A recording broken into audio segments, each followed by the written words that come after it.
Hi, I'm Bob Hasegawa, your state representative for the 11th Legislative District, and you may or may not know that I've been trying to work on this bill to create a State Bank of Washington. We're calling it the Washington Investment Trust. And there was a group of students who happened to drift through Seattle, and lo and behold, they're from North Dakota. A friend of mine knew that we were trying to develop this project, so she asked them just serendipitously, what do you guys think about your bank that you got there? And just spontaneously, they all started shouting about how great a program it was for their state and how it's helped them with their student loans and with their farm programs and all that. So I called their instructor and asked if I could do a little video with them. So what follows is a brief interview of my just sort of throwing it out to them what they think about their state bank. So it takes place in a restaurant. I was able to catch up with them as they were eating dinner at a local restaurant in Seattle. So I apologize for the quality of the following video. I just happened to shoot it on my cell phone, but I think you'll really enjoy it. So please sit back, enjoy, and let me know what you think about it. My contact information will be scrolling across the bottom of the screen, so hope to hear from you soon. Thanks. But the Bank of North Dakota is the primary institution in North Dakota who services those loans. Yeah. So the federal government gives the Bank of North Dakota that contract, and then they service the loans. Okay. And the one thing I like about that is it's very streamlined, it's very efficient. I currently have my own loan, my husband's graduate loans, and my daughter's undergraduate loans through the Bank of North Dakota. And every single month I get an update from them on all three accounts. How much we need, how much we owe in principal, how much we owe in taxes, or not taxes, in interest, and how much we've already paid.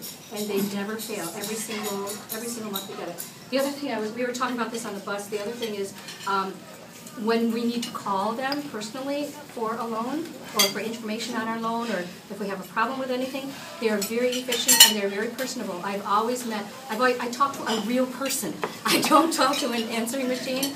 I don't get sent from one department to another, and I don't know whether that's because North Dakota is just so efficient and the bank is so efficient, or just because we're servicing thousands of people rather than millions of people.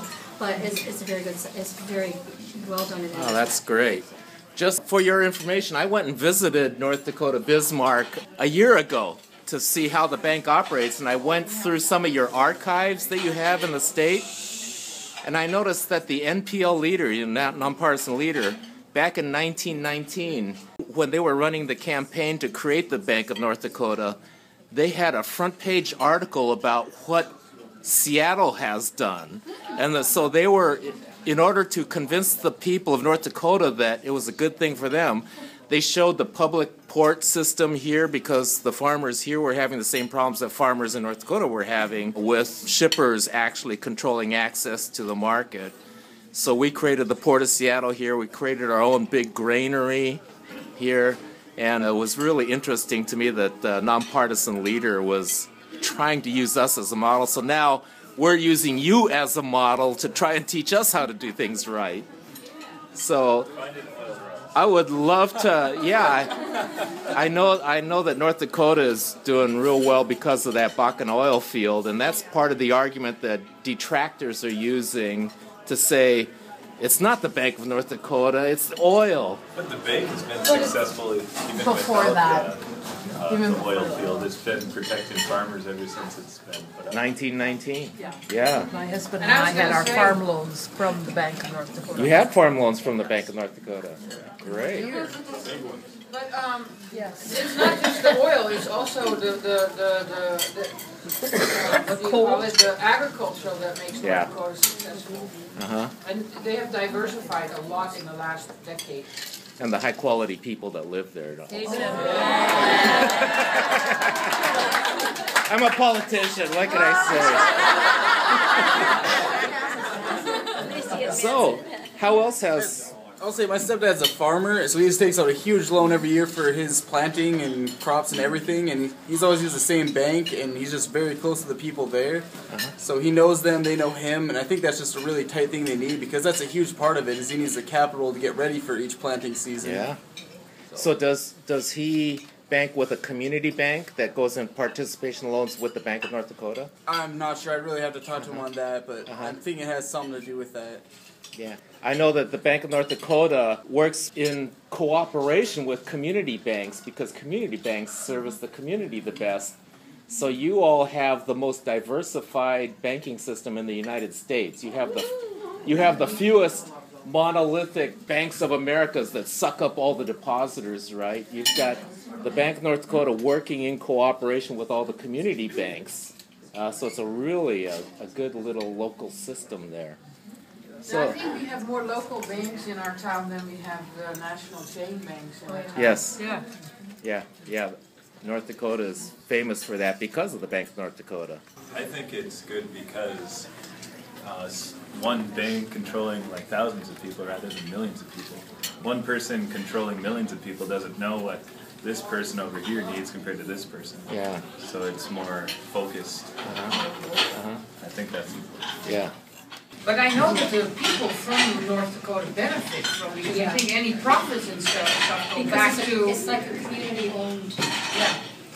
How many people in here have had student loans?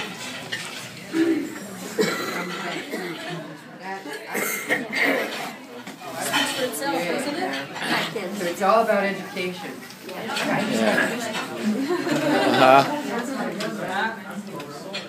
So but you got your work cut out for you.